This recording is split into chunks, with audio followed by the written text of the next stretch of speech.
जय हिंद साथियों, एक नए दिन के एक नए वीडियो में आप सभी का स्वागत है। इस वीडियो में हम यूपीपीएससी आरओ के जीएस पेपर 1 के मॉडल पेपर 3 की बात करेंगे। अभी तक इस पर 2 पेपर हमने अपलोड कर दिया है इसका, तो आप पूरा वीडियो ध्यान से देखें।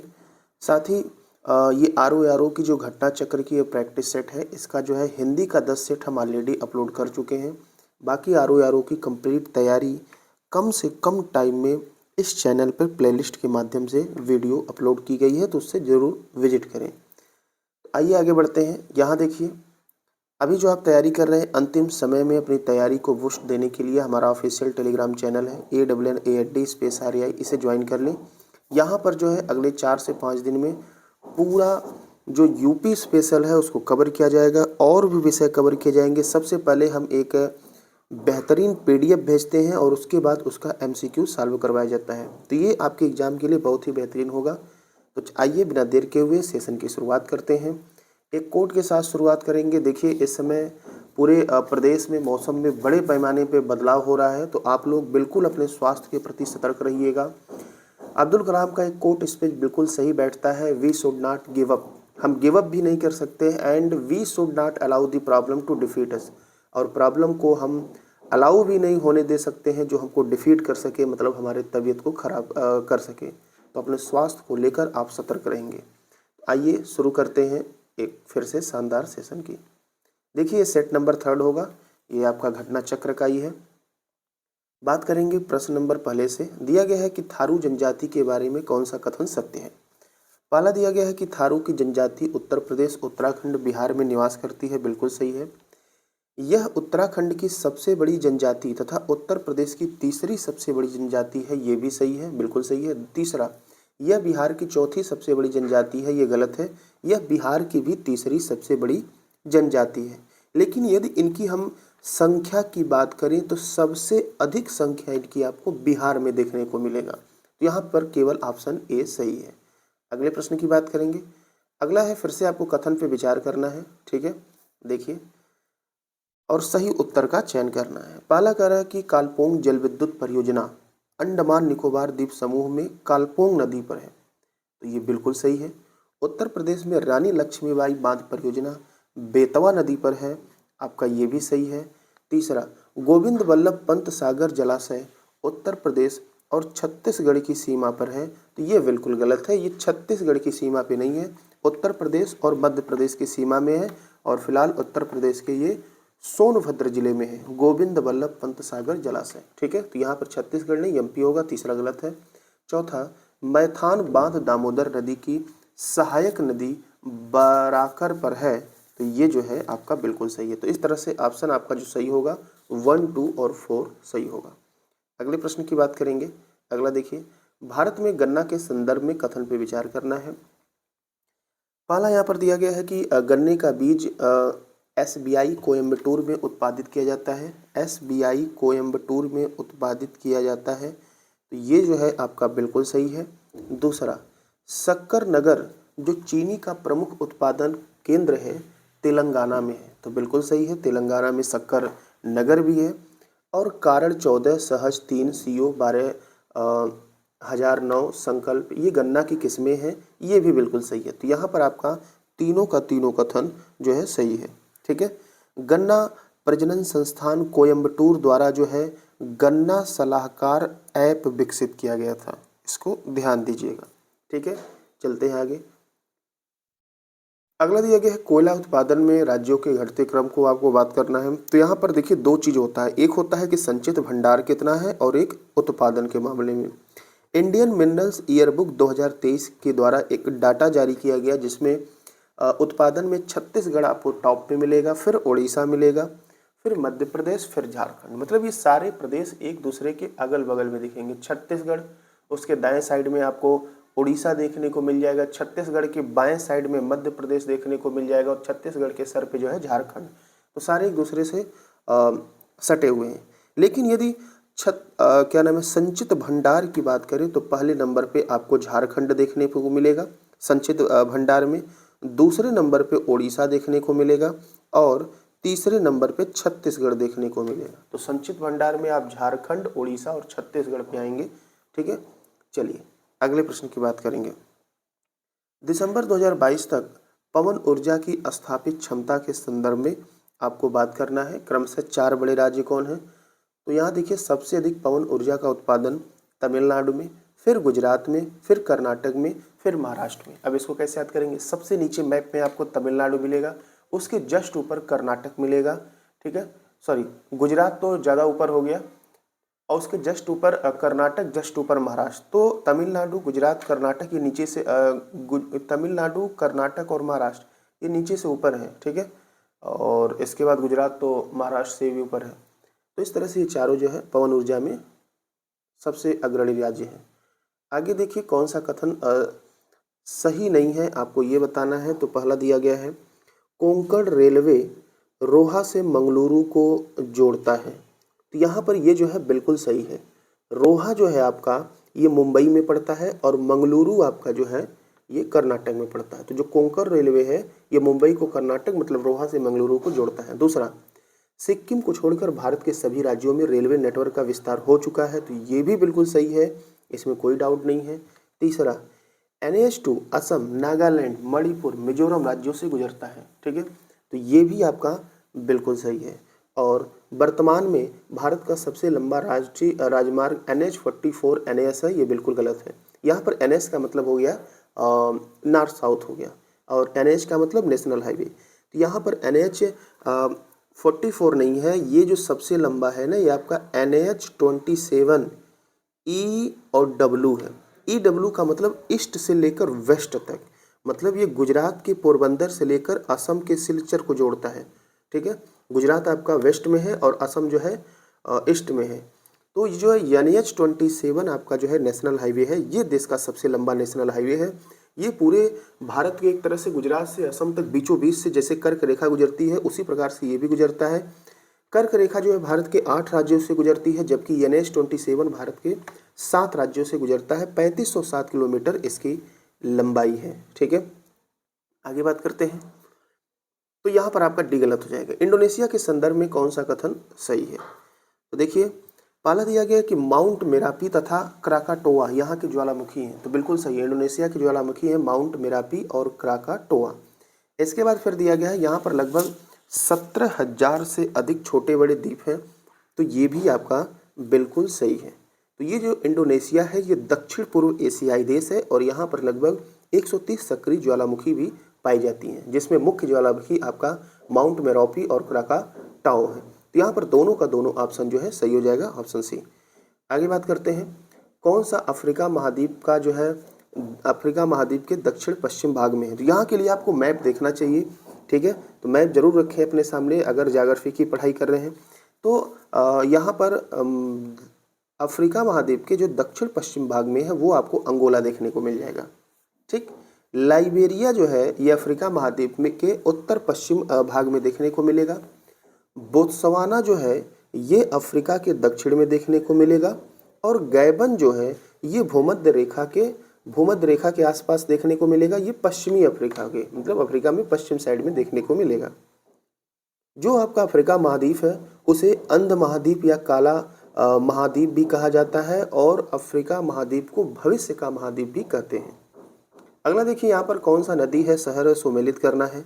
तो देखिए चाओ फ्राया नदी शहर ये आपका बैंकॉक है, थाईलैंड में, बिल्कुल सही है। ये अंससियन, ठीक है, ये जो है पराग्वे में है और पराग्वे की जो है राजधानी भी अंससियन है और वहाँ की नदी भी है। ये आप जो है दक्षिण अमेरिका में महाद्वीप में देखने को मिल जाएगा। मिसिसिपी ये जो है न्यू ऑरलियंस में है, अमेरिका में है, USA में मिसिसिपी नदी फेमस नदी है। अगला जो टगस दिया गया है ये ड्रेसडेन में नहीं है, ठीक है। जो टगस है ये जो है लिस्बन में है, लिस्बन जो पुर्तगाल की राजधानी है।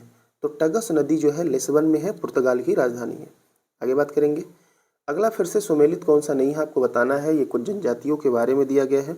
तो पहला सकाई जनजाति जो है ये मलय जो है प्रायद्वीप में है, ठीक है, और ये जो है दक्षिण पूर्वी एशिया का जो है मलय प्रायद्वीप द्वीप है और आपको थाईलैंड के आसपास देखने को मिलता है, ठीक है। तो सकाई जनजाति जो है मलय प्रायद्वीप में देखने को मिलेगा। मसाई जनजाति जो है पूर्वी अफ्रीका में देखने को मिलता है, बिल्कुल सही है। बोरोरो जनजाति जो आपको देखने को मिल रहा है यह जो है आपको मलेशिया में नहीं बोरोरो जनजाति आपको ब्राज़ील में देखने को मिलेगा। ब से बोरोरो, ब से ब्राज़ील, ठीक है। मलेशिया में आपको अगर हम जनजाति की बात करें तो सेमांग जनजाति देखने को मिलेगा। और यूकागिर जनजाति जो है उत्तर पूर्वी साइबेरिया, जो कि आपकी रसिया के आसपास पड़ता है, वहाँ पर देखने को मिलेगा। सेबी किस क्षेत्र की नियामक संस्था है? तो इसका आपका सही आंसर होगा प्रतिभूतियों और कमोडिटी बाजार की एक नियामक संस्था है। इसकी स्थापना 1992 में हुई थी। इसका हेडक्वार्टर मुंबई में है और यह एक वैधानिक निकाय है।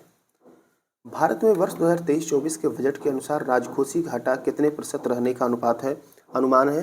तो 23-24 के बजट के अनुसार 5.9% जो है आपका राजकोषीय घाटा रहने का अनुमान है। देखिए, बजट को लेकर जो प्रश्न आपके पूछे जाएंगे वो लेटेस्ट बजट को लेकर नहीं पूछा जाएगा, ठीक है, ये लेट चुका है। तो 23-24 से ही बजट से प्रश्न आपको पूछे जाएंगे, ठीक है। तो यहाँ पर 5.9 रहने का। देखिए, अब दो चीज़ होता है, एक राजकोषीय घाटा होता है और एक राजस्व घाटा होता है। तो यहाँ पर जो राजस्व घाटा था 2023-24 के अनुसार वो 2.9% था। कितना था? 2.9%।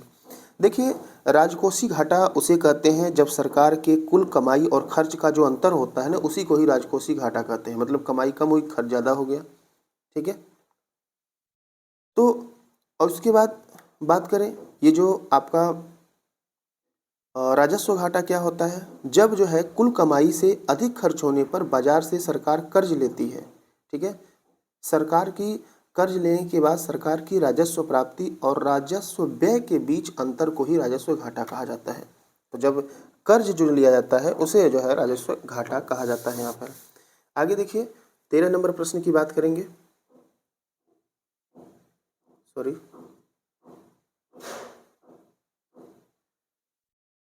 हाँ, देखिए 13 नंबर प्रश्न की बात करेंगे तो कौन सा उद्योग 8 कोर उद्योगों में शामिल है? तो यहाँ पर देखिए, जो आंसर आपका होगा इसमें जो दिया गया है कुल 8 कोर उद्योग हैं, जिसमें आपका विद्युत, इस्पात, कोयला, सीमेंट, ये चारों के चारों तो यहाँ पर शामिल हैं। उपयुक्त सभी सही होगा। इसके अलावा 4 और हैं। कौन से हैं जिनको कोर उद्योग कहा जाता है? एक है रिफाइनरी उत्पाद, कच्चा तेल, प्राकृतिक गैस, उर्वरक उद्योग। ये आपके 8 होते हैं, तो आप इसे नोट कर लेंगे। अगला प्रश्न बात करेंगे, कौन सा सम्मिलित नहीं है? देखिए, ये सब सारी समितियां हैं और आपको बताना है इसमें से कौन सा सम्मिलित नहीं है। देखिए, जो ये खुसरो समिति है, ये कृषि और ग्रामीण साख से संबंधित है। 1989 में ये आई थी। नरसिम्हन समिति जो है वित्तीय क्षेत्र सुधार या बैंकिंग क्षेत्र में सुधार से संबंधित है, ये 1991 में आई थी। अगला जो मल्होत्रा समिति है, ये आपका बीमा क्षेत्र सुधार से संबंधित है, 1993 में आई थी। और जो डी है राजा जे चलैया समिति, ये बेरोजगारी के अनुमान से नहीं था, ये कर संरचना में सुधार से था, मतलब टैक्स जो होता है, ठीक है। ये 1991 में आई थी। ऋग्वैदिक काल में वेकनाट का तात्पर्य क्या था? तो वेकनाट का तात्पर्य था सूदखोर। ऑप्शन सी यहाँ पर सही हो जाएगा। नाविक को अरित्री कहा जाता था, बढ़ई को तक्षा कहा जाता था और धातु कर्म करने वाले को कर्मा कहा जाता था। अगले प्रश्न देखिए, नैनार के संबंध में कथनों पर आपका जो है यहाँ पर सही कथन का चयन करना है। तो देखिए, पहला सबसे पहले हम बात करेंगे, नैनारों की संख्या 63 थी, ये 100 थे, ठीक है। नैनारों की संख्या 63 थी और ये 100 थे। और नैनार के अलावा एक थे अलवार, इनकी संख्या 12 थी और ये वैष्णव थे। तो ध्यान देखिएगा, नैनार 63, 100 और एक अलवार थे जिनकी संख्या 12 थी, ये वैष्णव थे, ठीक है। तेवरम तिरुवसाकम इनके गीतों के संकलन है, तो ये भी बिल्कुल सही है। तीसरा, अप्पार, सबंदर, सुंदरार तथा मणिक सागर नैनार थे, तो ये जो है नैनार के नाम दिया गया है, तो ये भी सही है। तो यहाँ पर आपका आंसर तीनों का तीनों सही होगा। तो नैनार की संख्या 63, 100 और अलवार की संख्या 12, वैष्णव। निम्न में से किसने जो है स्वर्ण, रजत एवं ताम्र सिक्कों को चलवाया था? तो इसका सही आंसर आपका सी हो जाएगा। कलचुरी राजवंश ने चलवाया था, जबकि सातवाहन राजवंश ने चांदी, तांबा, शीशे के सिक्के चलवाए थे। कौन सा ग्रंथ व्याकरण से संबंधित है? इंपॉर्टेंट है, ये बार बार पूछा जाता है। तो आपका जो है तोल्काप्पियम जो है ये सूत्र शैली पर आधारित है और ये तमिल भाषा का जो है व्याकरण है और इसके प्रणयनकर्ता जो है तोल्काप्पियर है, ठीक है। इन्हीं के नाम से संबंधित तोल्काप्पियर है, जो ऋषि अगस्त के 12 शिष्यों में से एक थे, ठीक है। आपका जो ये मणि मेखलाय दिया है, ये वणिक कथा पर आधारित है, और तिरुकुरल जो है ये दर्शन पर आधारित है, और शिलप्पादिकारम जो आपको दिख रहा है ये प्रेम कथा पर आधारित है। जमात खाना मस्जिद का निर्माण किसने करवाया था? तो इसका आपका जो सही आंसर हो जाएगा वो सी होगा, खिज्र खान ने जमात खाना मस्जिद का निर्माण करवाया था। पूर्णतः ये जो है इस्लामी शैली में है, और जमात खाना जो आपका मस्जिद है ये आपको दिल्ली में देखने को मिल जाएगा। ठीक है, सिकंदर शाह जो है अदीना मस्जिद बनवाया था, यहाँ पर जो नाम दिया गया है ये अदीना मस्जिद बनवाया था। मुगल कालीन प्रशासन के संदर्भ में आपको निम्न कथन पे विचार करना है। तो देखिए, पहला कह रहा है कि मीर वैक्सी सैन्य विभाग का प्रधान होता था, ये बिल्कुल सही है। ये मीर वैक्सी जो है सैन्य विभाग का प्रधान था मुगल शासनकाल में।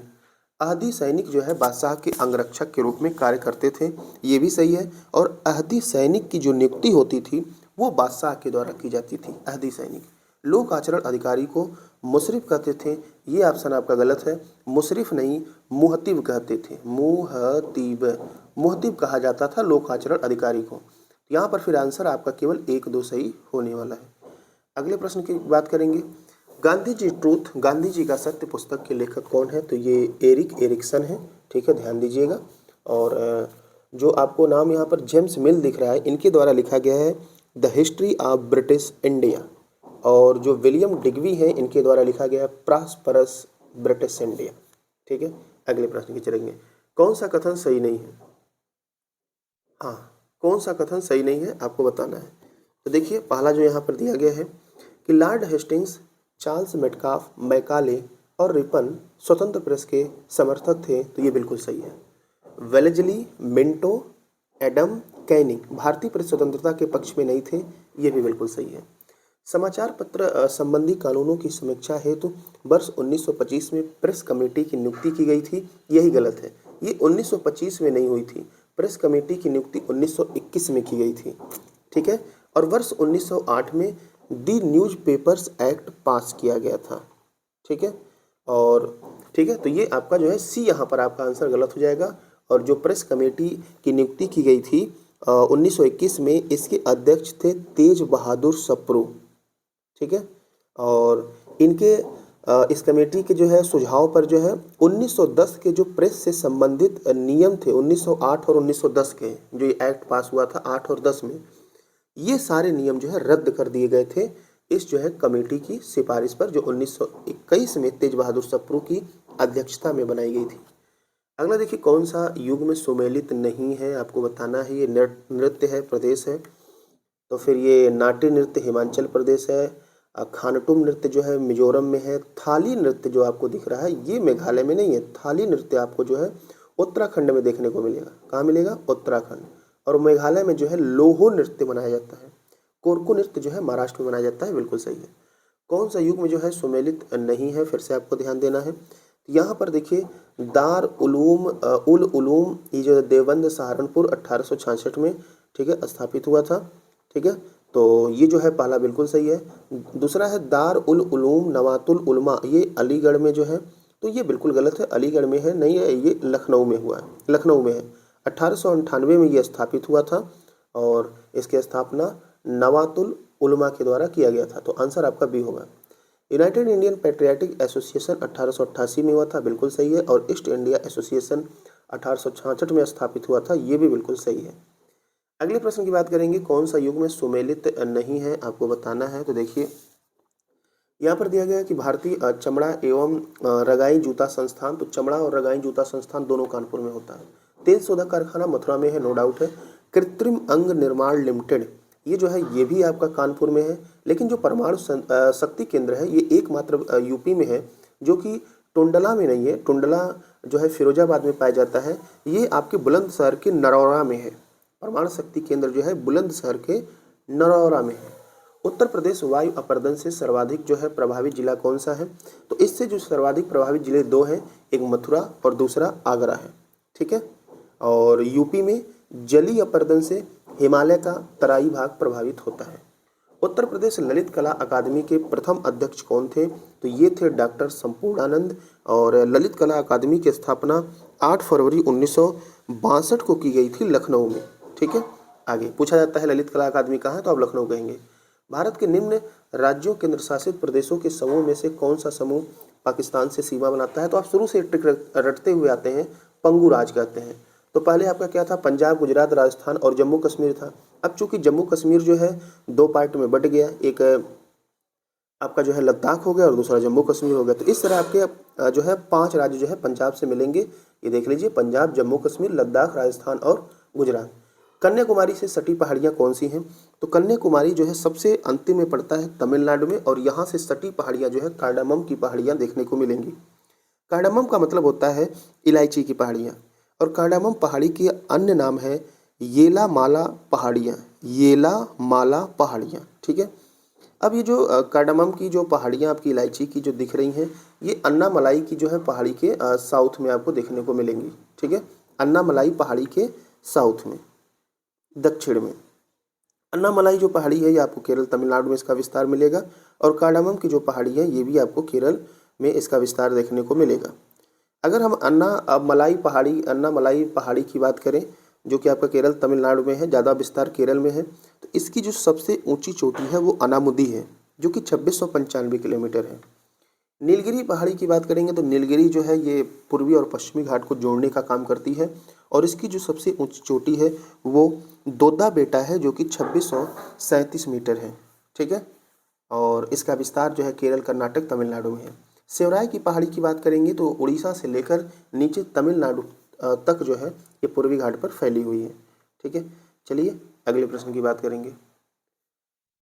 अगला प्रश्न यहाँ पर जो आपका दिया गया है, थोड़ा सा इसको हम बड़ा करेंगे पहले। अगला प्रश्न आपका दिया गया है, हाँ, ये आपको जनजाति जो है कौन सा सुमेलित नहीं है, आपको मिलाना है।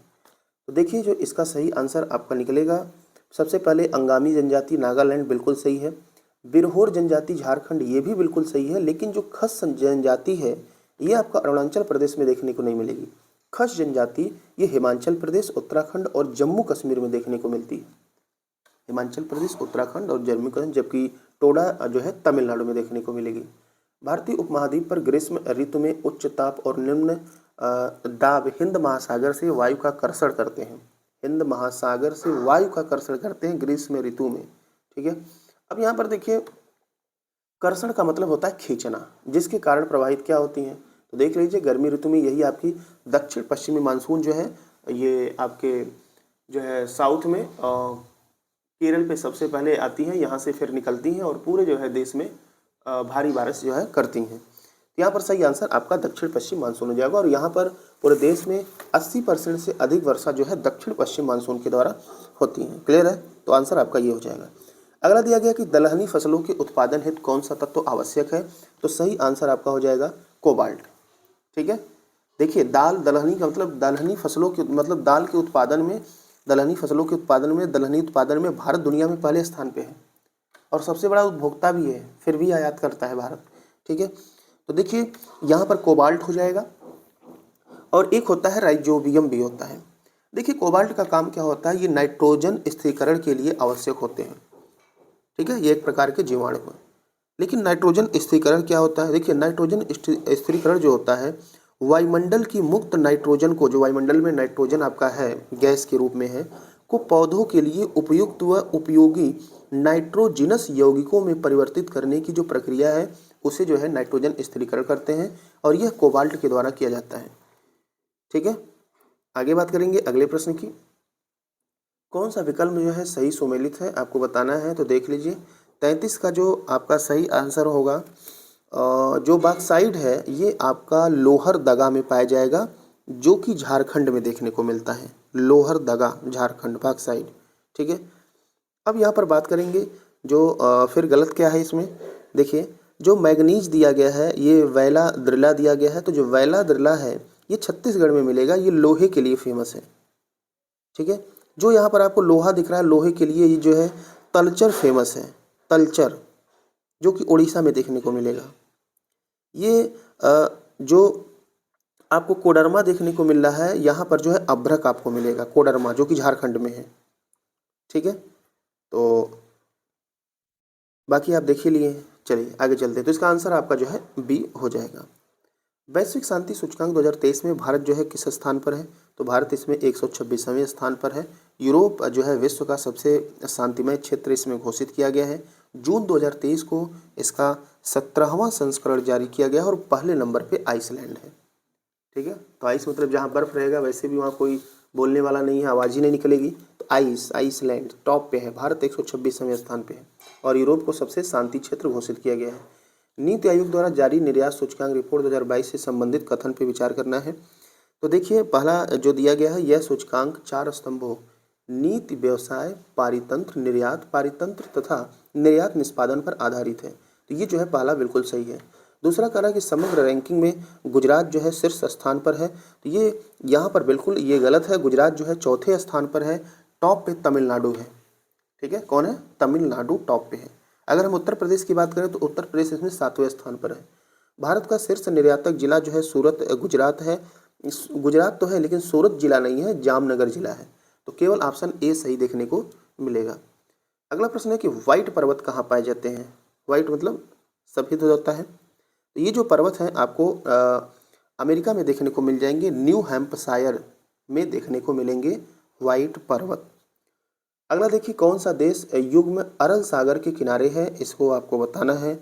तो यहाँ पर देखिए, जो आपका जो कजाकिस्तान है और उज्बेकिस्तान है, ये दोनों जो है आपको अरल सागर के साइड में देखने को मिल जाएंगे और अरल सागर जो है मध्य एशिया का प्रमुख झील है। तो अरल सागर जो है कजाकिस्तान और उज्बेकिस्तान।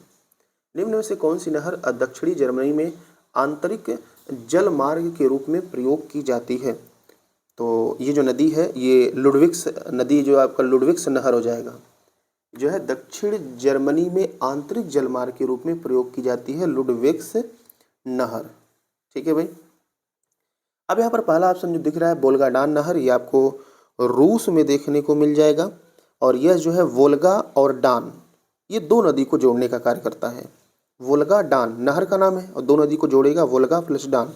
वोल्गा जो है यूरोप की सबसे लंबी नदी कही जाती है, जो कि रसिया में मिलती है देखने को, और डान जो है वो भी रसिया की ही नदी है। अगला हम बात करेंगे साल्ट सेंटी मारी नहर, ये आपको कनाडा में देखने को मिलेगा और सफ़ेद सागर नहर रूस में देखने को मिलेगा। मुख्य कारक जो किसी क्षेत्र के जलवायु को निर्धारित करते हैं वो क्या होता है? वो होता है अक्षांश। एक अक्षांश में 111 किलोमीटर होता है। पूरे पृथ्वी पर ग्लोब पर कुल अक्षांशों की संख्या 181 है। देशांतर की बात करें तो कुल देशांतर की संख्या 360 है और एक देशांतर में 4 मिनट होता है। अगला है मलेशिया में किंटा घाटी जो है किसके लिए यहाँ पर फेमस है? तो यहाँ पर जो किंटा घाटी है ये टिन उत्पादन के लिए फेमस है मलेशिया का। ठीक है, और मलेशिया में पूरी दुनिया का सबसे अधिक रबर उत्पादन होता है। ठीक है, तो अगर टॉप पे पूछता तो रबर उत्पादन करते हैं, क्योंकि किंटा घाटी दिया है तो किंटा घाटी, किंटा टिन टिन के लिए फेमस है। वेनेजुएला के निम्नलिखित नगरों में से किस एक को तेल पत्तन के रूप में जो है विकसित किया गया है? तो इसका जो आपका सही आंसर होगा मरकैबो हो जाएगा। इसको तेल पत्तन के रूप में विकसित किया गया है। मरकैबो जो है ये मरकैबो झील पर स्थित है और मरकैबो जो है दक्षिण अमेरिका की सबसे बड़ी झील भी है। वेनेजुएला दक्षिण अमेरिका में पड़ता है। ठीक है, और यहाँ पर जो है खनिज तेल भंडार के निर्यात के लिए इस पत्तन का जो है डेवलपमेंट किया गया है। ठीक है, चलिए 3 से 16 जुलाई 2023 के मध्य लंदन यूके में आयोजित विंबलडन 2023 के पुरुष एकल का विजेता कौन रहा? तो इसमें जो पुरुष एकल का जो विजेता रहे वो कार्लोस अल्काराज रहे, जो कि स्पेन के हैं। ठीक है, विंबलडन के। अब ध्यान दीजिएगा 2023 में मतलब एक साल में पूरे जो है 4 ग्रैंड स्लैम मुख्यतः होते हैं, Australian open, French open, Wimbledon open और यूएस ओपन। आपका जो है विंबलडन ओपन जो है कार्लोस अल्काराज जो है पुरुष एकल में जीते हैं स्पेन के। इसके बाद जो शेष 3 है ऑस्ट्रेलियन ओपन, फ्रेंच ओपन और यूएस ओपन, ये तीनों जो है नोवाक जोकोविच जो कि सर्बिया के खिलाड़ी हैं जीते हैं। ठीक है, चलिए आगे अगले प्रश्न की बात करते हैं। निम्न में से किसने सर्वप्रथम बायोडाइवर्सिटी शब्द का प्रयोग किया था? तो इसका आपका सही आंसर होगा WG Rosen, Walter G Rosen ने किया था। ठीक है, इनसे पहले बायोलॉजिकल डाइवर्सिटी शब्द का प्रयोग रेमंड F दासमैन ने एक किताब लिखी थी जिसका नाम था a different kind of country, book में 1968 में किया था।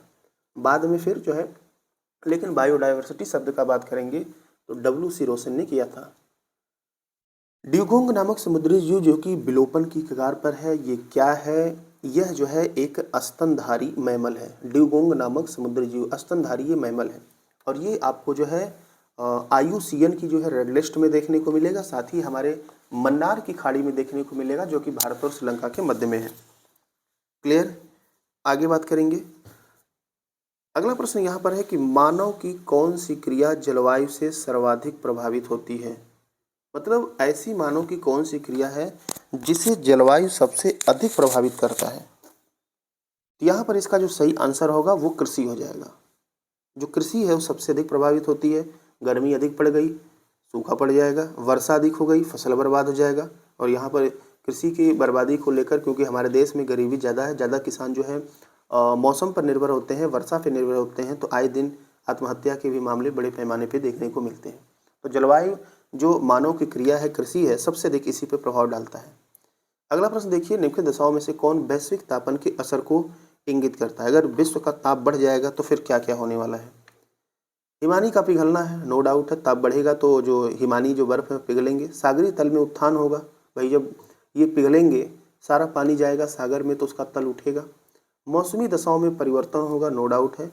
और ग्लोबल तापमान में वृद्धि होगी। तो यही वैश्विक ताप के असर है और इसके लिए जो प्रमुख उत्तरदायी गैस हैं वो हैं जलवाष्प, कार्बन डाइऑक्साइड, क्लोरोफ्लोरोकार्बन, मेथेन। ये इसके लिए उत्तरदायी गैस है। तो यहाँ पर सारा का सारा सही है। 16 अगस्त 2023 को प्रधानमंत्री मोदी जी की अध्यक्षता में आर्थिक मामलों की कैबिनेट समिति ने किस योजना को जो है मंजूरी दी है? ये जो है प्रधानमंत्री विश्वकर्मा योजना को मंजूरी दी गई है। देखिए ये थोड़ा सा डीप क्वेश्चन हो गया। 16 अगस्त 2023 को प्रधानमंत्री विश्वकर्मा योजना, इसमें जो है प्रधानमंत्री विश्वकर्मा प्रमाण पत्र और पहचान पत्र लोगों को दिया जाएगा और उसके माध्यम से 5% मतलब छूट पे, ब्याज दर के छूट पे 5% पे 1 लाख रुपए की पहली किस्त और फिर 2 लाख रुपए की दूसरी किस्त जो है यहाँ पर जो इसके अंतर पात्र आएंगे, ठीक है, उनको दिया जाएगा जिससे कि वो अपने बिजनेस को बढ़ा सकें। आगे देखिए, सूची 1 को सूची 2 के साथ मिलान करना है। ये राष्ट्रीय उद्यान है, ये मुख्य संरक्षित वन है। देखिए काजीरंगा जो है ये गैंडा के लिए, एक सींग वाले गैंडों के लिए फेमस है, जो कि आपको असम में देखने को मिल जाएगा। ठीक है, इसके बाद जो गिर है ये शेर के लिए फेमस है, गुजरात में देखने को मिलेगा। सुंदरवन जो है ये बाघ के लिए फेमस है, ये आपको पश्चिम बंगाल में मिलेगा। और पेरियार जो है ये हाथी के लिए फेमस है, ये आपको केरल में देखने को मिलेगा। तो इस तरह से आप ऑप्शन की मैचिंग कर लेंगे। क्लियर? अगले प्रश्न की बात करेंगे। अगला प्रश्न यहाँ पर दिया गया है, देखिए राष्ट्रीय बहुआयामी गरीबी सूचकांक एक प्रगति समीक्षा 2023 के अनुसार यहाँ पर बात करना है। 17 जुलाई 2023 को यह रिपोर्ट नीति आयोग द्वारा जारी की गई है, नो डाउट है, बिल्कुल सही है। नवीनतम रिपोर्ट राष्ट्रीय परिवार स्वास्थ्य सर्वेक्षण 5 2019 से 21 पर आधारित है, ये भी सही है। और वर्ष 2015 में से वर्ष 2019 से 21 के दौरान देश में रिकॉर्ड 13.5 करोड़ मतलब 135 मिलियन लोग बहुआयामी गरीबी से मुक्त हुए हैं। 2015-16 से 19-21 के दौरान 13.5 करोड़ लोग गरीबी से बाहर हुए हैं, तो ये भी आपका जो है बिल्कुल सही है। तो सारा का सारा यहाँ पर ऑप्शन आपका सही है। अब ध्यान से सुनिएगा, गरीबी में इसमें टॉप राज्य जो है आपका बिहार है, यूपी का चौथे नंबर आया है गरीबी में, सबसे कम गरीबी केरल में आका गया है और सबसे तेजी से जो गरीबी में कमी आ रही है वह यूपी में आ रही है। अगला देखिए, कथन दिया गया है जाड़ी की ऋतु में दिल्ली में वायु प्रदूषण उच्च स्तर रहता है, क्यों? यहाँ पर देखिए पहला दिया गया है जाड़े की ऋतु में दिल्ली में वायु प्रदूषण, अच्छा कारण दिया गया है, हाँ, वायु प्रदूषण उच्च स्तर रहता है, तो ये बिल्कुल सही है, जाड़े के मौसम में दिल्ली में हो जाता है। दूसरा, मोटर गाड़ियों में दहन प्रक्रिया जाड़े में बढ़ जाती है, ऐसा कुछ नहीं है, दूसरा बिल्कुल गलत है, ये सही है और आर गलत है। देखिए ठंडी में वायु प्रदूषण उच्च इसलिए होता है क्योंकि ठंडी वायु भारी होती है, इसलिए वो बहुत ऊंचाई तक नहीं उठ पाती है, कुछ ही ऊंचाई तक उठ पाती है, जिससे कि क्या होता है, धूल गैस की एक परत बन जाती है। अगले प्रश्न की बात करेंगे, यहाँ पर प्रदूषक है, उससे होने वाली बीमारी है और इसमें बताना है कौन सा सुमेलित नहीं है। तो देखिए यहाँ पर जो पारा दिया गया है, पारा से मिनीमाता बीमारी होता है, बिल्कुल सही है। कैडमियम से इटाई बीमारी होता है। नाइट्रेट आयन से ब्लू बेबी सिंड्रोम होता है, जबकि फ्लोराइड आयन से अपच नहीं होता है। फ्लोराइड आयन की अधिकता से जो है दांतों में फ्लोरोसिस नामक बीमारी होती है, जिससे कि दांतों में पीलापन आ जाता है। फिर से सूची 1 को सूची 2 से मिलाना है तो देख लीजिए, अम्ल वर्षा दिया गया है। यहाँ पर अम्ल वर्षा में जो है यौगिक जो मिलेंगे देखने को, वो आपको मिलेंगे सल्फर डाइऑक्साइड, जिसको SO2 कहा जाता है। ठीक है। यहाँ पर प्रकाश रासायनिक धुंध, प्रकाश रासायनिक धुंध में जो है आपको असंतृप्त हाइड्रोकार्बन देखने को मिलेंगे, तो 2 का D हो गया। हीमोग्लोबिन के साथ संयोजन, ये जो है आपका कार्बन मोनोऑक्साइड के साथ देखने को मिलेगा, और ओजोन परत का क्षरण जो है आपको CFC क्लोरोफ्लोरोकार्बन के माध्यम से देखने को मिलेगा। तो इस तरह से इसको यदि आप मिलाएंगे तो इसका जो सही आंसर होने वाला है वो C हो जाएगा। अगले प्रश्न की बात करेंगे, निम्न में से कौन सा सुमेलित नहीं है, बात करना है। तो देखिए, पारिस्थितिकी विज्ञानों का केंद्र जो है बेंगलुरु में है। भारतीय वन प्रणाली संस्थान देहरादून में है। भारतीय वन प्रबंधन संस्थान जो है कोलकाता दिया गया है, गलत है, भोपाल में है भारतीय वन प्रबंधन संस्थान। और हिमालयी पर्यावरण एवं विकास का गोविंद वल्लभ पंत संस्थान, ये अल्मोड़ा में देखने को मिलेगा, ये बिल्कुल सही है। चलिए, उत्तर प्रदेश से प्रकाशित होने वाला प्रथम समाचार पत्र जो है कौन सा था, तो ये जो है बनारस अखबार ही था, जो कि बनारस अखबार था, जो कि 1854 में काशी से जो है ये संपादित किया गया था, और इसके संपादक रघुनाथ दत्ते थे। लेकिन ये किसके प्रकाशकत्व में हुआ था, तो शिव प्रसाद सितारे हिंद। ठीक है। अगला, कौन सा सही सुमेलित जो है नहीं है, तो यहाँ पर देखिए, उत्तर प्रदेश किसान समृद्धि आयोग की स्थापना 2017 में, उत्तर प्रदेश मुख्यमंत्री बाल सेवा योजना 2021 में, उत्तर प्रदेश मुख्यमंत्री कन्या सुमंगला योजना ये 2022 में नहीं हुई थी, ये 1 अप्रैल 2019 में हुआ था, उत्तर प्रदेश मुख्यमंत्री कन्या सुमंगला योजना। बाकी उत्तर प्रदेश मुख्यमंत्री अभ्युदय योजना 2021 से चलाई जा रही है।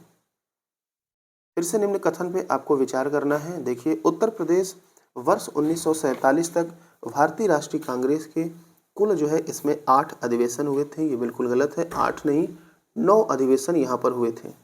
ठीक है। दूसरा दिया है, इलाहाबाद, प्रयागराज तथा लखनऊ में 3-3 बार भारतीय राष्ट्रीय कांग्रेस के अधिवेशन हुए हैं, तो बिल्कुल सही है। यूपी की बात करें तो सबसे पहला अधिवेशन जो है 1988 में जॉर्ज यूले की अध्यक्षता में हुई थी, जो प्रथम यूरोपीय अध्यक्ष थे, और अंतिम जो है 1946 में मेरठ में हुआ था।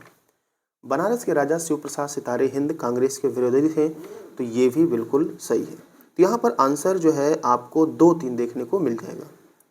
अगला देखते हैं, कौन सा कथन जो है सही नहीं है, तो देख लीजिए। 57 की अगर बात करें, वर्ष 1919 में स्थापित Indian would products company limited कत्था की अग्रणी निर्माता है, तो सही है। इंडियन वुड, कत्था, कत्था जानते हैं आप लोग, जो है पान के साथ जो है इसको लगाया जाता है कत्था को, और ये मसूड़ों की मजबूती का कार्य करता है। ठीक है। आगे देखिए, कत्था खैर के वृक्ष से उत्पादित होता है, ये भी बिल्कुल सही है, खैर के वृक्ष से निकाला जाता है। कथौड़ी जनजाति जो है कत्था बनाती है, ये भी बिल्कुल सही है। लेकिन जो चौथा है कि उत्तर प्रदेश में वाराणसी कत्था उद्योग के लिए फेमस है, ये गलत है। यूपी में बरेली जो है कत्था उद्योग के लिए फेमस है। बरेली में जो प्लांट लगाया गया है जो है इंडियन वुड्स प्रोडक्ट्स जो है कंपनी लिमिटेड, इसका प्लांट आपको बरेली के इज्जत नगर में देखने को मिल जाएगा। कच्छ वनस्पति के संबंध में कौन सा सही है, देखिए, कच्छ वनस्पति को ही मैंग्रोव वन भी कहा जाता है, तो पहला यहाँ पर दिया गया है। कौन सा सही है आपको बताना है। इन्हें तटीय जैव ढाल का सर्वोत्तम रूप माना जाता है, तो ये बिल्कुल सही है। दूसरा, ये केवल उष्णकटिबंधीय और उपोष्णकटिबंधीय अक्षांशों में पाए जाते हैं, तो ये भी बिल्कुल सही है। ठीक है। और ये जो इसका जैव ढाल होता है वो मानव जीवन पर पड़ने वाले चक्रवाती तूफान, हरिकेन और सुनामी के प्रभाव को कम करने में महत्वपूर्ण भूमिका निभाता है। अगले प्रश्न की बात करेंगे। अगला, कौन सा कथन राष्ट्रीय हरित न्यायाधिकरण के संदर्भ में सही है। इसका मतलब होता है NGT, नेशनल ग्रीन ट्रिब्यूनल, जिसकी स्थापना NGT एक्ट 2010 के तहत 2010 में ही की गई थी। तो यहाँ पर देख लीजिए, इसके बारे में पढ़ते हैं कि राष्ट्रीय हरित न्यायाधिकरण एक संवैधानिक निकाय है, गलत है, संवैधानिक नहीं सांविधिक निकाय है, तो पहला यहाँ पर बिल्कुल गलत है। ठीक है, ये सांविधिक निकाय है, संवैधानिक नहीं। नई दिल्ली में मुख्य पीठ, इसका जो मुख्य पीठ है इसका हेडक्वार्टर नई दिल्ली में है। इसके अतिरिक्त राष्ट्रीय हरित न्यायाधिकरण के 4 क्षेत्रीय पीठ हैं, तो बिल्कुल सही है। और 4 जो क्षेत्रीय पीठ हैं वो जो है आपको पुणे, भोपाल, चेन्नई और कोलकाता में देखने को मिलेंगे। तो सही आंसर आपका यहाँ पर केवल जो है 2 होने वाला है। चलते हैं अगले प्रश्न की तरफ। अगला प्रश्न यहाँ पर दिया गया है, फिर से यहाँ पर ये खाद्य श्रृंखला है, इसको आपको सुमेलित करना है। तो सबसे पहले खाद्य श्रृंखला दिया गया है, तो ये जीवों का अनुक्रम जो अपने अस्तित्व के लिए एक दूसरे का भक्षण करते हैं। ठीक है। खाद्य जाल क्या होता है? एक साथ संचालित और आपस में जुड़ी खाद्य श्रृंखलाओं की संख्या जो है, इसी को खाद्य जाल कहता है। पारिस्थितिकी पिरामिड क्या होता है? ये खाद्य श्रृंखला में जीव स्थिति का आरेखीय प्रस्तुतिकरण होता है। और जैव रसायन चक्र जो है आपका वायुमंडल, जलमंडल, जैवमंडल और स्थल मंडल के माध्यम से पदार्थ का चक्रीय संचालन होता है। चलिए मिला लीजिएगा। ठीक है, तो मिलाएंगे, आपका आंसर पहला हो जाएगा। निम्न में से कौन कृत्रिम स्वीटनिंग एजेंट नहीं है? स्वीटनिंग, स्वीट माने वैसे भी होता है मीठा, और कृत्रिम, यहाँ पर इसका जो सही आंसर होगा बी हो जाएगा, जो आर्सेनेट है। ये जो है आपको खाद्य या पेय पदार्थों में देखने को मिल जाएगा। और आर्सेनेट इतना ही नहीं, खाद्य पेय पदार्थों में देखने को मिलेगा, वो दवाओं को रंग प्रदान करने वाला ये रासायनिक कण है। ठीक है, तो जो रंग प्रदान करते हैं दवा, खाद्य पेय में, उसी को आर्सेनेट कहते हैं। जबकि कृत्रिम स्वीटनिंग जो एजेंट है, ये एलिटेम भी है, अस्पार्टेम भी है, और सैक्रीन है, सुक्रोलोज है, ये सब जो है कृत्रिम स्वीटनिंग एजेंट है। जो कृत्रिम स्वीटनिंग एजेंट जो होते हैं, इनको लेने से कैलोरी में बिल्कुल भी वृद्धि नहीं होती है, इसमें बिल्कुल कैलोरी नहीं पाया जाता है। जैसे हम एग्जाम्पल आपको देते हैं, सुक्रोज हो गया, फ्रक्टोज हो गया, शहद हो गया, गुड़ हो गया, तो ये जो है कृत्रिम स्वीटनिंग एजेंट होते हैं। इनसे आपको कोई कैलोरी नहीं होगा, ना ही कोई नुकसान होगा।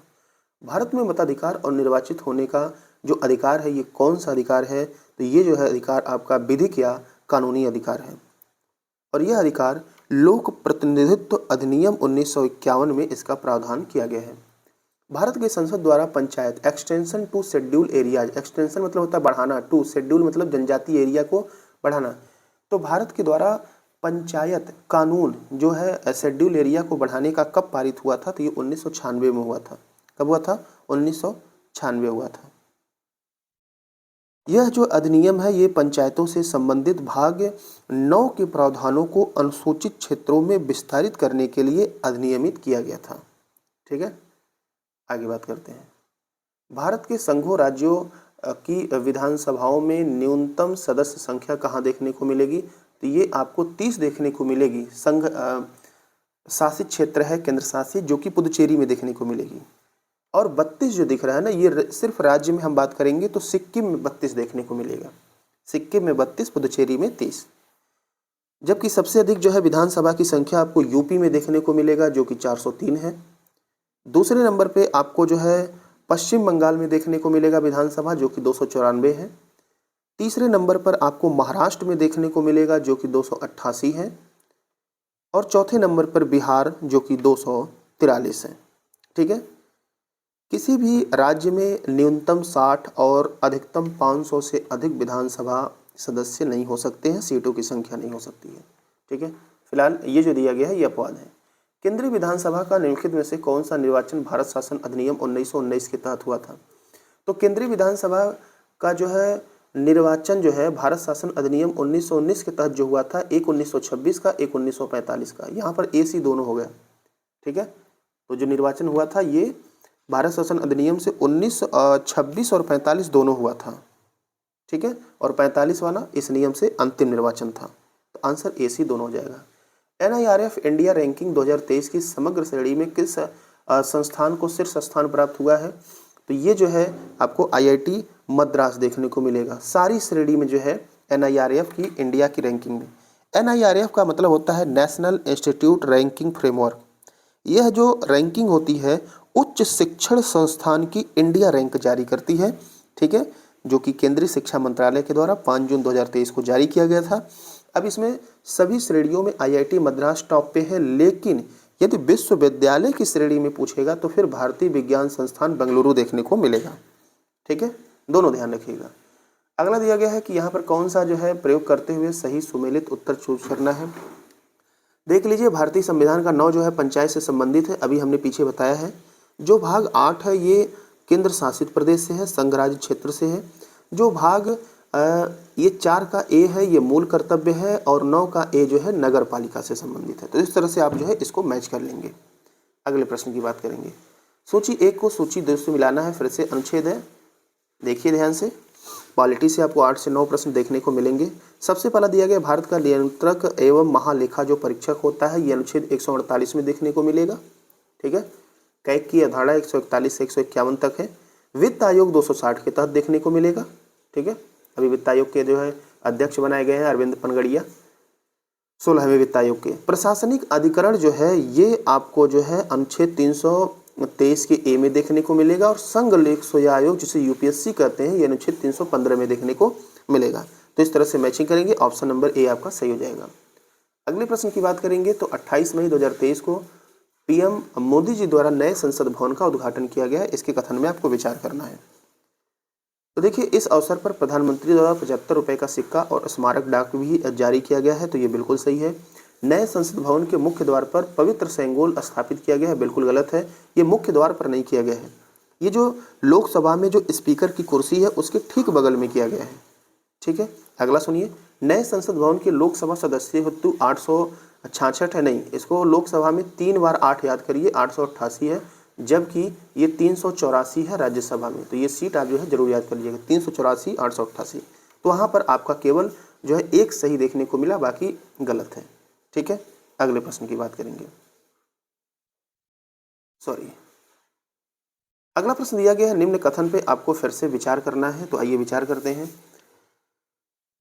हाँ, यहाँ पर दिया गया कि भारत एक लोकतांत्रिक राज्य व्यवस्था है। देखिए, अगर हम भारत के संविधान की प्रस्तावना की बात करें तो उसमें लिखा गया है कि भारत एक संपूर्ण प्रभुत्व संपन्न समाजवादी पंथ निरपेक्ष लोकतांत्रिक गणराज्य है। तो इसके अकॉर्डिंग प्रस्तावना में भी आपको लोकतांत्रिक राज्य व्यवस्था मिल जाएगा, प्रस्तावना में ही प्रभुता संपन्न भी मिल जाएगा, प्रस्तावना में ही लोकतांत्रिक मिल जाएगा, तीनों आपको प्रस्तावना में देखने को मिल जाएंगे। जबकि भारत एक कल्याणकारी राज्य है, ये भाग 4 के नीति निदेशक तत्व जो कि 36 से 51 तक है डीपीएसपी में देखने को मिलेगा। तो आपका इस तरह से आंसर चारों का चारों यहाँ पर सही है। अगला देखिए, पहले भारतीय वायुसेना विरासत केंद्र की स्थापना कहाँ की गई थी? तो यह जो है चंडीगढ़ में की गई थी। ठीक है, चंडीगढ़ में की गई थी पहले भारतीय वायुसेना विरासत केंद्र, 8 मई 2023 को की गई थी, पिछले ही वर्ष। इसका उद्देश्य क्या है? विरासत केंद्र है, तो भारतीय वायुसेना के गौरवशाली इतिहास को लोगों तक पहुंचाना है इसका उद्देश्य। तो पहले भारतीय वायुसेना विरासत केंद्र चंडीगढ़ 8 मई 2023 को, और लोगों तक भारतीय वायुसेना के गौरवशाली इतिहास को पहुंचाना है। भारत में अस्पृश्यता का निवारण किन उपायों द्वारा किया जा सकता है? तो देखिए, कानून बनाकर किया जा सकता है, शिक्षा की उन्नति द्वारा और जन जागरण के द्वारा, नौकरी में प्रवेश दिलाकर, ये गलत होगा। तो आंसर आपका 1, 2, 3 सही होगा। संसद ने सिविल अधिकार संरक्षण अधिनियम 1955 के द्वारा अस्पृश्यता को दंडनीय अपराध घोषित किया है। अगला देखिए, 10 अप्रैल 2023 को भारत निर्वाचन आयोग ने किस पार्टी को राष्ट्रीय दल का जो है दर्जा प्रदान किया है? तो यह जो है आम आदमी पार्टी को किया है। अब वर्तमान में कुल जो है 6 राष्ट्रीय पार्टियां हैं, तो आम आदमी पार्टी को तो राष्ट्रीय पार्टी का दर्जा मिल गया, लेकिन 3 ऐसी पार्टियां हैं जिनसे राष्ट्रीय पार्टी का दर्जा छीन लिया गया है, और वो पार्टियां कुछ इस प्रकार से हैं: अखिल भारतीय तृणमूल कांग्रेस, भारतीय कम्युनिस्ट पार्टी, राष्ट्रवादी कांग्रेस पार्टी। इन तीनों से दर्जा छीना गया है। तो वर्तमान में आपकी कुल जो है 6 जो है नेशनल पार्टी हैं, जिनका नाम सुन लीजिए। एक तो आपको आम आदमी पार्टी दिख रहा है, और दूसरी एक पार्टी है भारतीय कम्युनिस्ट पार्टी। ठीक है, भारतीय कम्युनिस्ट पार्टी, और ब्रैकेट में मार्क्सवादी भी रहेगा। ठीक है, तो 2 हो गया, एक बीजेपी हो गया 3, एक कांग्रेस हो गया 4, एक बीएसपी हो गया 5, और नेशनल पीपुल्स पार्टी जो कि पीएम संगमा की पार्टी है 6। तो इस तरह से 6 राष्ट्रीय पार्टी वर्तमान में है। भारत में मौलिक कर्तव्य कौन सा है आपको बात करना है, तो इसका देख लीजिए।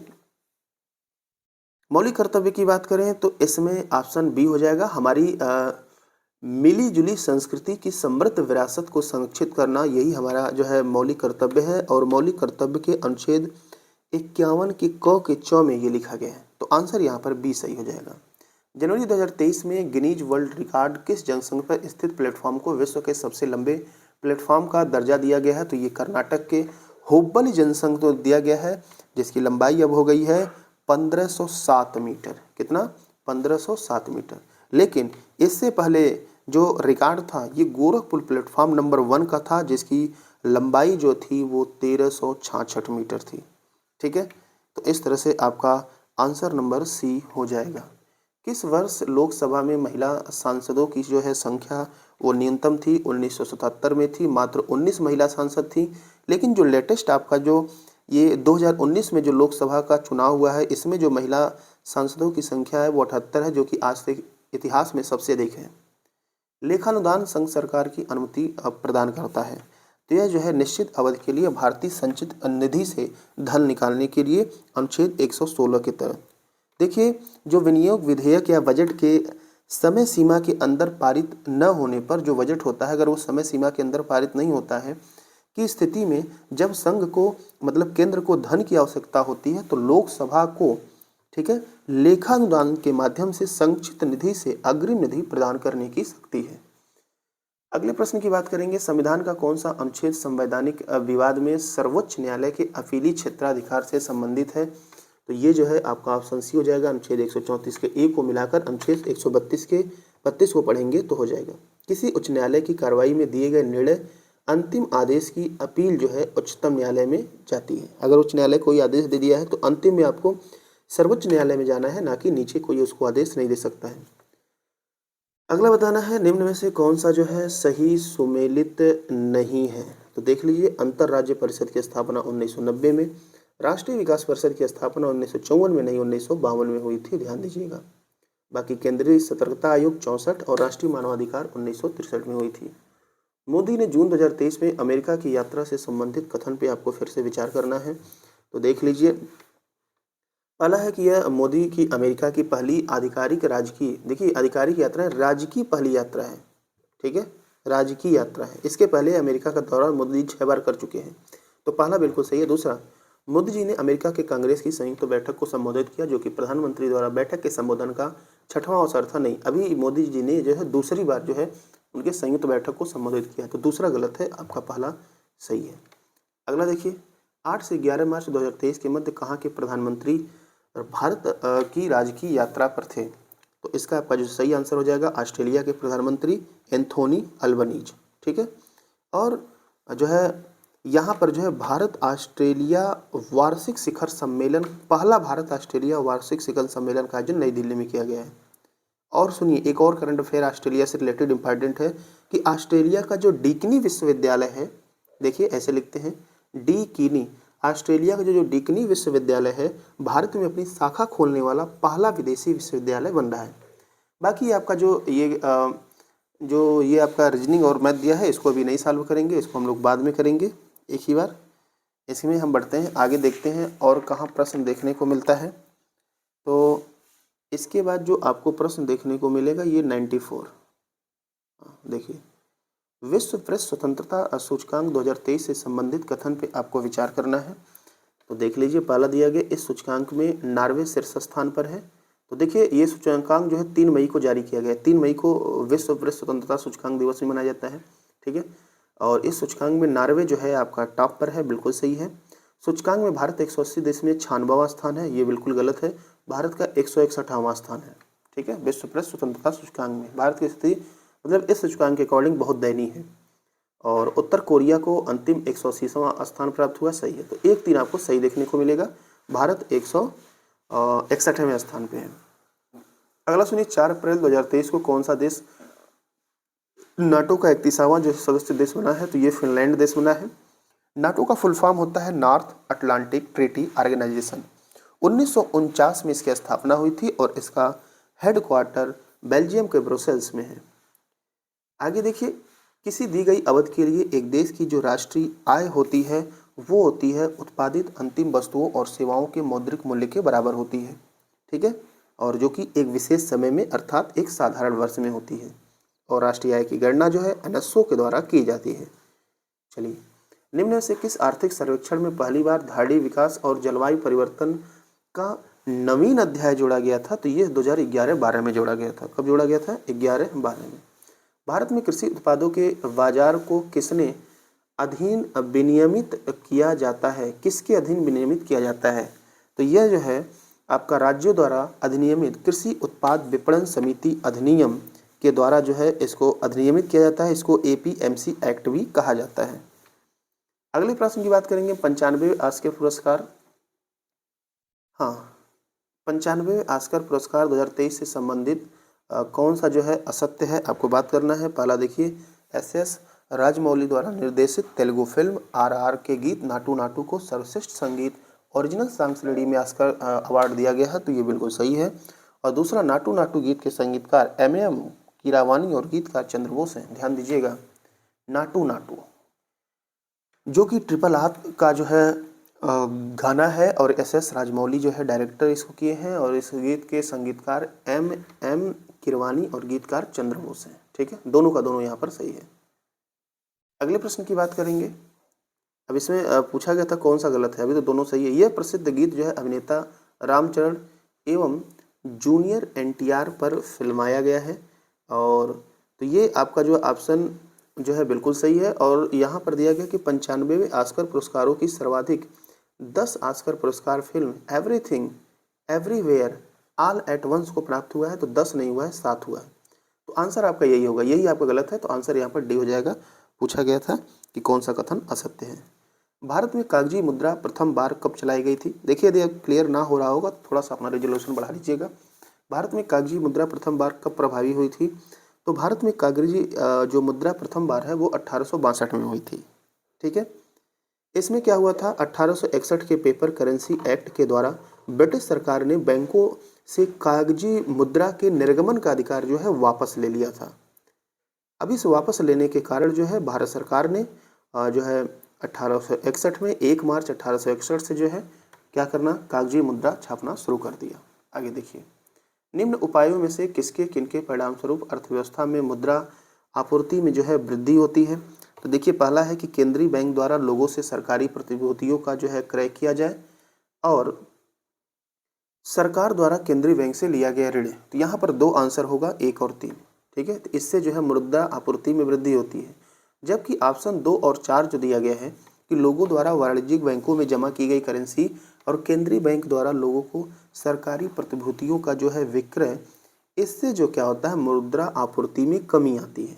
ठीक है, आगे देखिए, जुलाई 2023 में 23वां संघाई सहयोग SCO जो है किसकी अध्यक्षता में जो है किया गया है? तो ये जो है अध्यक्षता भारत की अध्यक्षता में किया गया है, जो कि वर्चुअली हुआ है। इसका जो है 23वां बैठक था, मोदी जी ने इसकी अध्यक्षता की है, और उसमें ईरान SCO का 9वां देश बना है। कौन बना है? ईरान। ये दिख रहा है ऑप्शन में, ये 9वां देश बना है SCO का, और तुर्कमेनिस्तान इसमें अतिथि देश के रूप में आया था।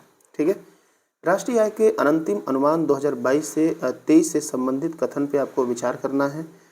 तो देखिए, पहला यहाँ पर जो दिया गया है कि वर्ष 2022 से 23 के लिए जारी अंतिम अनुमानों के अनुसार स्थिर 2011 से 12 कीमतों पर वास्तविक सकल घरेलू उत्पाद 140.4 लाख करोड़ रुपए है। 140 नहीं, 160.6 लाख करोड़ रुपए अनुमानित है।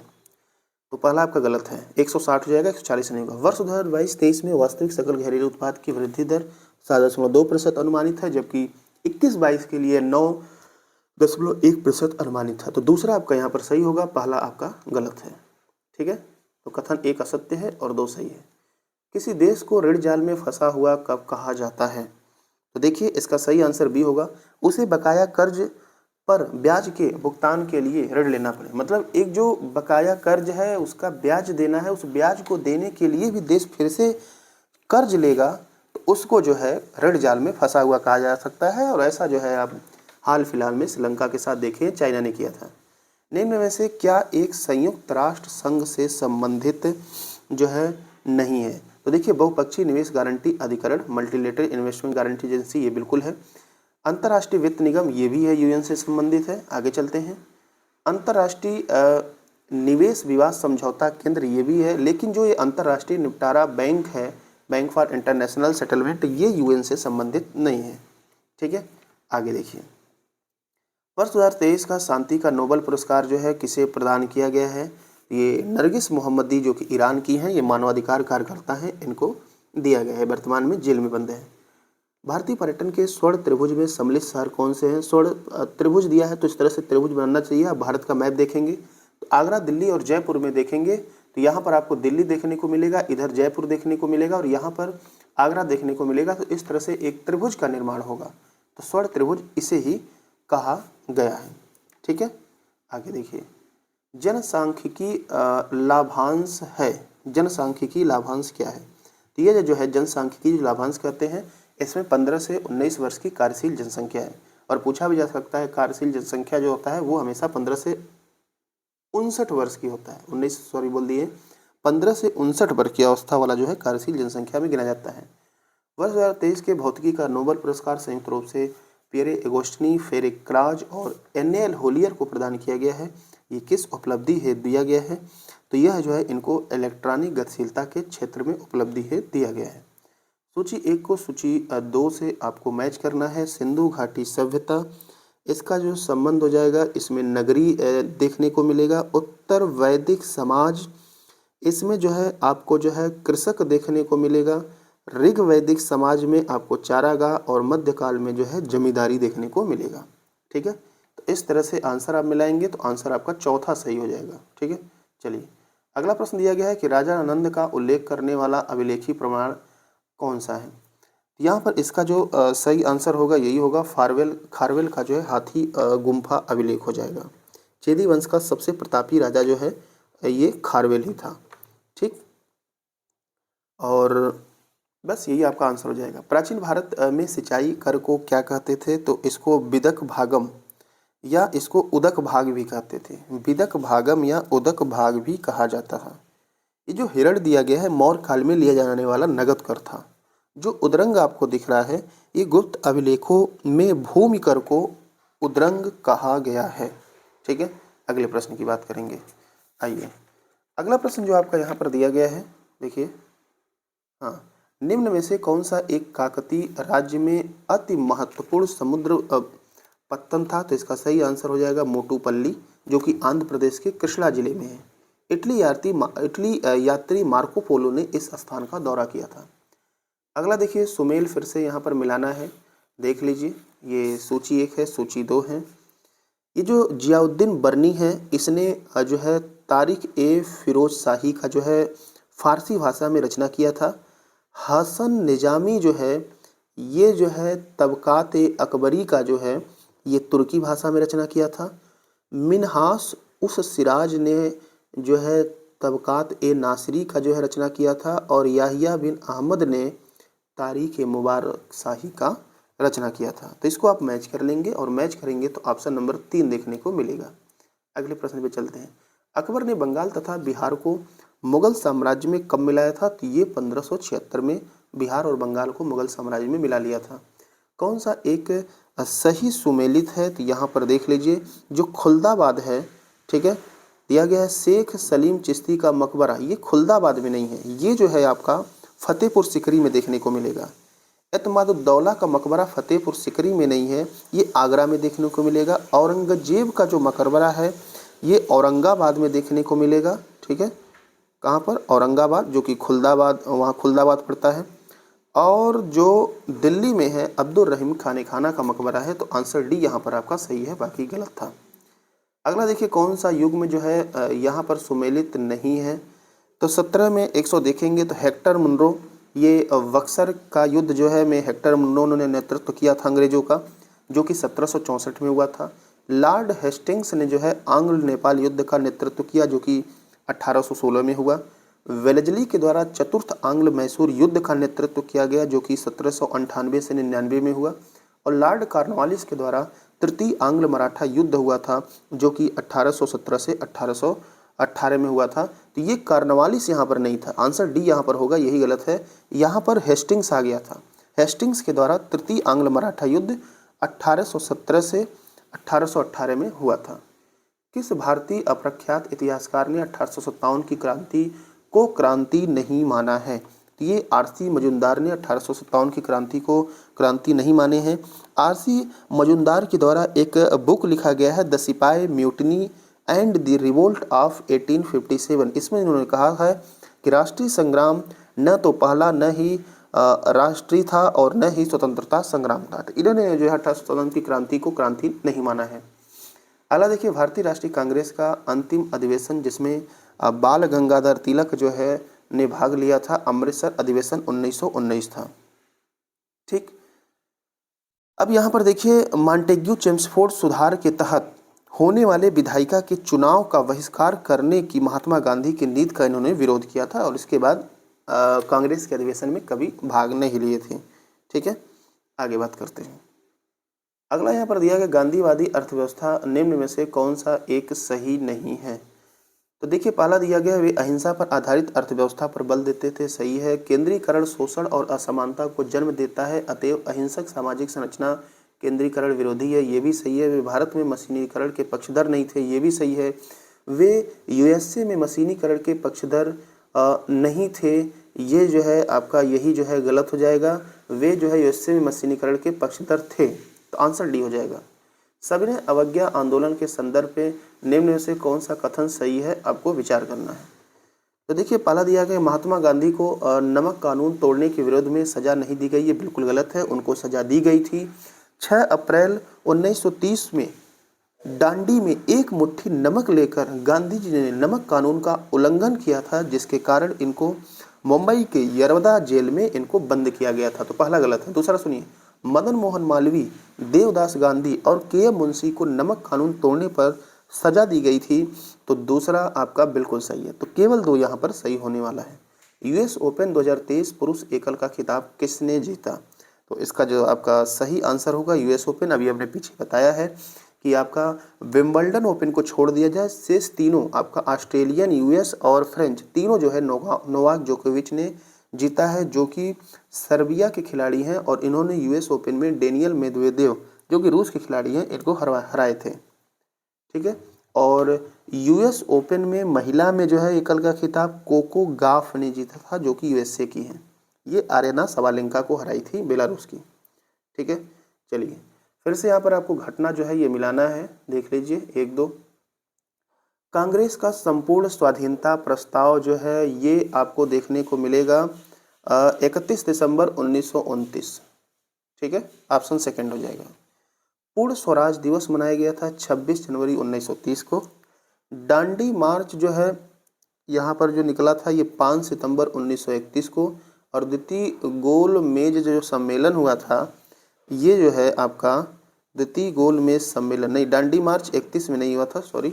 डांडी मार्च जो हुआ था ये 12 मार्च 1930 को हुआ था, अभी पीछे हमने बताया भी है 12 मार्च 1930, 31 नहीं था। और द्वितीय गोल मेज सम्मेलन हुआ था ये जुलाई 1931 में हुआ था। ठीक है, तो आप इसे विशेष ध्यान देंगे। ठीक, जुलाई 1931 में हुआ था, तो इस तरह से ये इसका आंसर हो जाएगा। ठीक, चलिए आगे बात करते हैं। अगला दिया गया कि उत्तर प्रदेश के क्षेत्रों में से किसमें अन्ना प्रथा उस क्षेत्र के कृषि एवं वानिकी के विकास के लिए अभिशाप का काम है, तो ये उत्तर प्रदेश का बुंदेलखंड क्षेत्र है, जहाँ पर किसान चैत्र मास में फसल कटाई के बाद अपने पशुओं को खुला छोड़ देते हैं। अन्ना प्रथा उसी को कहा जाता है। ठीक है, तो ये बुंदेलखंड क्षेत्र होगा, जो कि बहुत बैकवर्ड भी है। किस स्थान को सितार और सुरबहार संगीत के इमदाद खानी घराना के लिए जाना जाता है, तो ये इटावा को जाना जाता है। इमदाद खान के पिता साहिब दाद खान एक मशहूर सितार वादक थे। अगला प्रश्न देखिए। अगला प्रश्न दिया गया उत्तर प्रदेश का वह कौन सा जनपद है जहां अल्पसंख्यक समुदाय का सर्वाधिक जो है केंद्रीकरण है, तो सबसे अधिक अल्पसंख्यक समुदाय आपको रामपुर में देखने को मिलेंगे।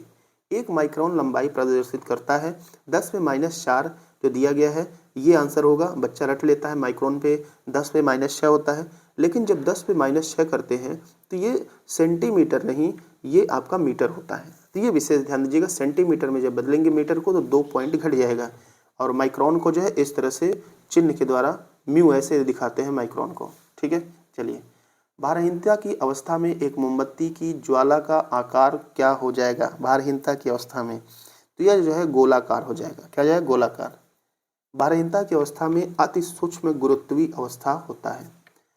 हमें हरी घास का रंग हरा दिखाई देता है, क्यों? हरी घास का रंग हरा, तो इसका सही आंसर पहला हो जाएगा। यह हरे रंग के प्रकाश को हमारी आंखों पर परावर्तित करता है, बाकी सबको जो है अवशोषित कर लेता है, शेष कलर को।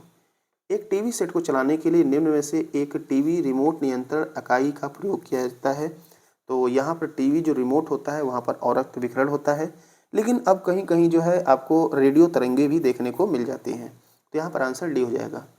एक ब्रीडर रिएक्टर वह है जिसमें विखंडन होने वाले पदार्थ की आवश्यकता होती है। एक ब्रीडर रिएक्टर क्या है? तो इसका सही आंसर आपका सी होगा। जो विखंडन होने वाले पदार्थ को उससे अधिक उत्पन्न करता है जितना वह जलाता है, उसी को ब्रीडर रिएक्टर कहा जाता है। मोती की रासायनिक संरचना कौन सी है? तो देख लीजिए, इसका जो सही आंसर होगा वो, एक मिनट सॉरी, हाँ, पहला हो जाएगा ये कैल्शियम कार्बोनेट होगा, जिसमें मोती में जो है कैल्शियम कार्बोनेट 85% होता है और मोती में जो है 2 से 4% आपको जल देखने को मिलेगा और 10 से 14% यहाँ पर कांचियोलिन नामक प्रोटीन पाया जाता है। अगला देखिए, सल्फ्यूरिक अम्ल को तनु बनाने के लिए पानी में अम्ल मिलाया जाता है, न कि अम्ल में पानी। तो यहाँ पर बिल्कुल सही है। और पानी के विशिष्ट ऊष्मा बहुत होती है, तो ये भी सही, दोनों सही हैं, लेकिन दोनों यहाँ पर सही हैं और एक दूसरे की व्याख्या भी कर रहे हैं। चलिए अगला प्रश्न देखते हैं। निम्न में से किस ग्रुप के जंतु प्रायः रात्रिचर होते हैं? तो इसका सही आंसर आपका जो है बी होगा, मच्छर, चमगादड़, उल्लू। ठीक है, ये जो रात्रिचर वाले होते हैं ना, ये दिन में आराम करते हैं और इनकी श्रवण तथा घ्राणेंद्रियां अधिक विकसित होती हैं। ठीक है, तो मच्छर हो गया, चमगादड़ हो गया, उल्लू हो गया, कीवी हो गया, ये रात को अपना जो है सैर करते हैं। आगे देखिए, अगला दिया है कौन सा रूपांतरित स्तंभ है? तो ये जो है आपका आलू जो है ये रूपांतरित स्तंभ है। ठीक है, बाकी गाजर का जो है ये मांसल जड़ खाया जाता है, नारियल तो ऊपर होता है। ठीक है, आलू की जो आंखें होती हैं उन्हें पर्व संधि कहते हैं। ठीक है, पर्व संधि को प्रदर्शित करती हैं, जिनसे नए पौधों का जो है विकास होता है।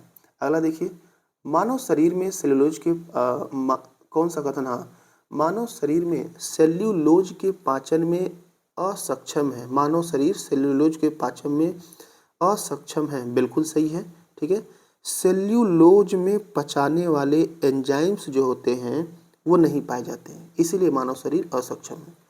मानव शरीर में स्टार अपघटक एंजाइम डायस्टेज विद्यमान रहता है, तो ये भी है, दोनों सही हैं, लेकिन ये इसका व्याख्या नहीं कर रहा है, तो आंसर यहाँ पर आपका बी हो जाएगा। अगला देखिए, सूची 1 है, सूची 2 को आपको मिलाना है। ये पादप हार्मोन है और ये उनके कार्य हैं। तो देखिए, सबसे पहले बात करेंगे तो पादप हार्मोन ऑक्सिन जो है ये शिखर प्रधानता होते हैं इनके कार्य। जो जिबेरेलिन है ये कोशिका वृद्धि के लिए होता है। जो साइटोकाइनिन है ये कोशिका विभाजन के लिए होता है और एब्सिसिक अम्ल जो होता है ये वृद्धि अवरोधक के लिए होता है। तो इस तरह से आप मैच कर लेंगे और यहाँ पर इसका आंसर ऑप्शन 2 देखने को मिल जाएगा। सभी प्रकार के कैंसर की चिकित्सा है तो कौन सा उपचार जो है नवीनतम है? तो यहाँ पर सही आंसर आपका सी हो जाएगा, तीव्रता अधिमिश्रित विकिरण चिकित्सा IMRT, ये जो है सबसे नवीनतम है। IMRT का मतलब होता है इंटेंसिटी मॉड्यूलेटेड रेडियो थेरेपी, तो सही आंसर यहाँ पर सी हो जाएगा। हाल ही में अंतर्राष्ट्रीय सौर गठबंधन जिसको ISA कहते हैं, स्थापना कब हुई थी? 2015 में हुई थी। हरियाणा के गुरुग्राम में इसका हेडक्वार्टर है, भारत के सहयोग से हुई थी।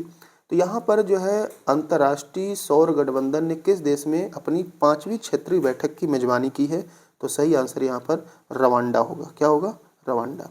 हाल ही में भारत के किस राज्य में राष्ट्रीय शिक्षा नीति 2022 के कुछ पहलुओं को कम करते हुए वर्ष 2023 से अपनी राज्य शिक्षा नीति घोषणा की गई है? तो ये पश्चिम बंगाल में की गई है।